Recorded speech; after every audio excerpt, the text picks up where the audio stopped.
The world doesn't destroy you. You destroy yourself by allowing the weakest version of your soul to hold the steering wheel. Stop lying to yourself right now, this second. Stop pretending you don't know exactly what I'm talking about. You know that voice. The one that whispers tomorrow when opportunity knocks today. The one that chooses the numbing glow of a screen over the difficult light of your dreams. The one that says, "I'm not ready," when deep down you're dying to be more than this pathetic shadow of the person you were meant to become. You disgust yourself, don't you? Not all the time. Just in those quiet moments when the world stops spinning and you're alone with the brutal truth. You're living like a coward. Marcus Aurelius, a man who could have conquered anything and owned everything, wrote these words to himself in the darkness. You have power over your mind, not outside events.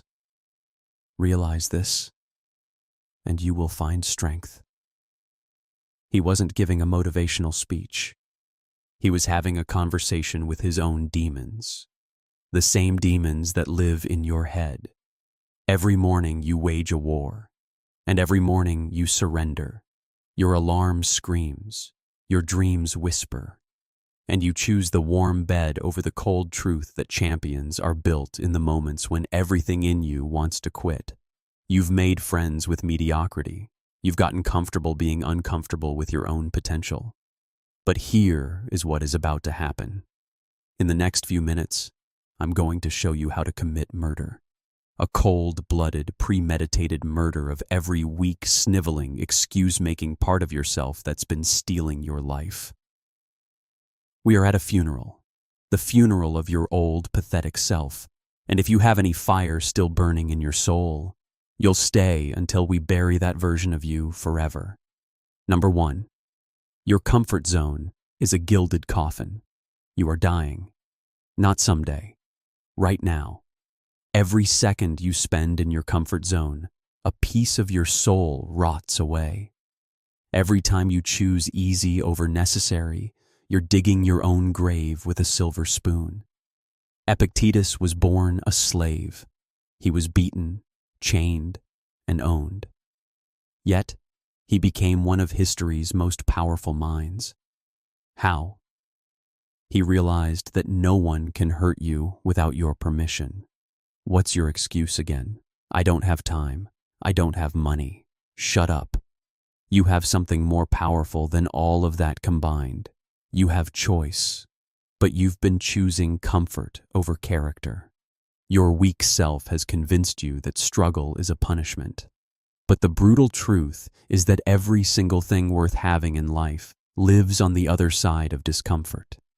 Success demands the discomfort of discipline. Respect demands the discomfort of standing for something. You know what's comfortable? Scrolling through your phone while your dreams collect dust. You know what's uncomfortable? Getting up at 5 o'clock a.m. when your body screams for sleep.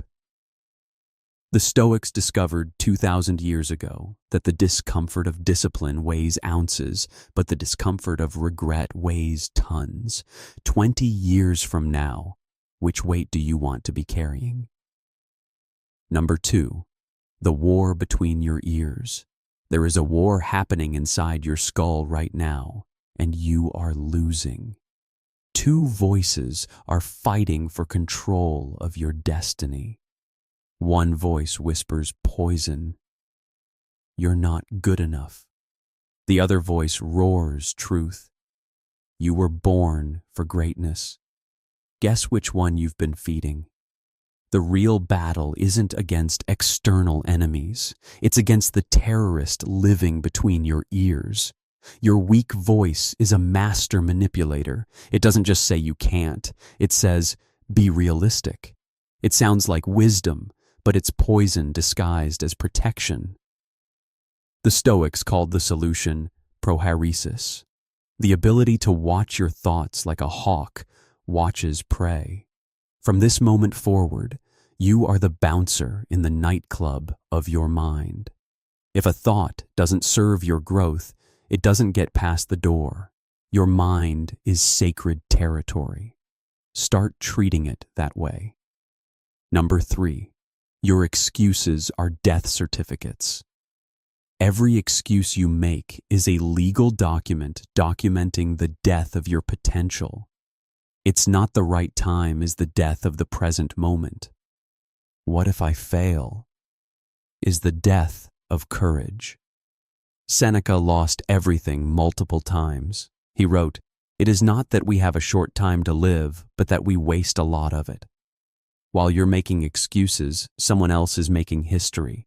Your excuses aren't explanations. They are confessions that you'd rather have a perfect reason for failure than an imperfect attempt at success.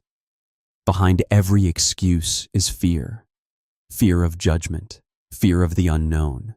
But action cures fear. Not thinking about action, taking it. Right now, identify your biggest excuse, the one you use like a shield. Realize that your heroes had the same excuses available to them. They simply chose to bury them and birth their possibilities instead. Number 4, forge your soul in the fire. Pain is not your enemy. Difficulty is not your destroyer. They are your salvation. Every comfortable person you know is weak. Strength is only built under pressure. Marcus Aurelius watched his children die and his empire crumble, yet he wrote, "The impediment to action advances action. What stands in the way becomes the way." The universe isn't punishing you with difficult circumstances, it's promoting you. It's asking, let's see what you're really made of. Every rejection is redirecting you. Every failure is educating you. The Stoics didn't avoid suffering, they transformed it. They understood that diamonds are created under pressure, not in velvet boxes. If it doesn't break you down, it can't build you up. Welcome the struggle. It is the only evidence that you are actually growing.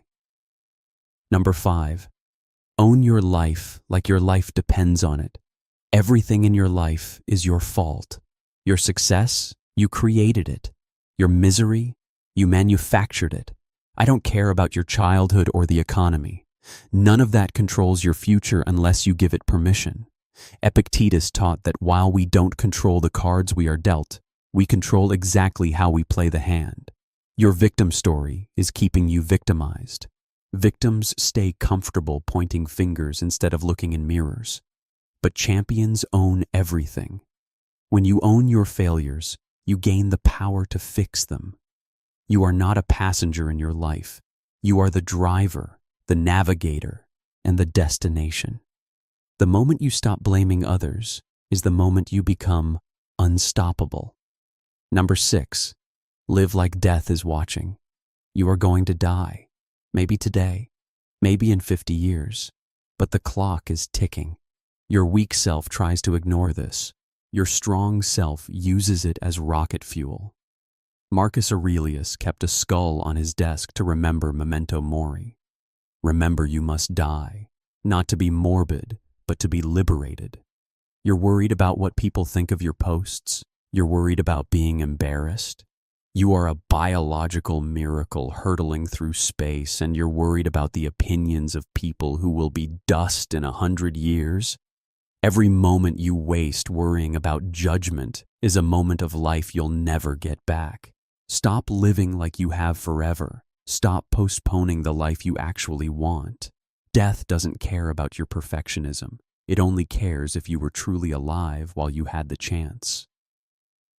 Number 7, become unbreakable. What separates the legend from the loser? It's not talent. It's being unbreakable. It's the ability to be like a rocky headland. The waves constantly break against it, yet it stands firm while the waters are laid to rest around it. That is you now. The waves of doubt and fear that used to knock you down. They crash against you now and turn to mist. You have killed the weak version of yourself. You have shattered the ceiling that was holding you back. The person you were when this video started is gone. In their place stands a force of nature. You now possess the knowledge that you can survive anything and transform everything. The world will try to break you again. Let it try. You are no longer stoppable. The weak version of yourself didn't make it to the end. They suffocated under the weight of the truth.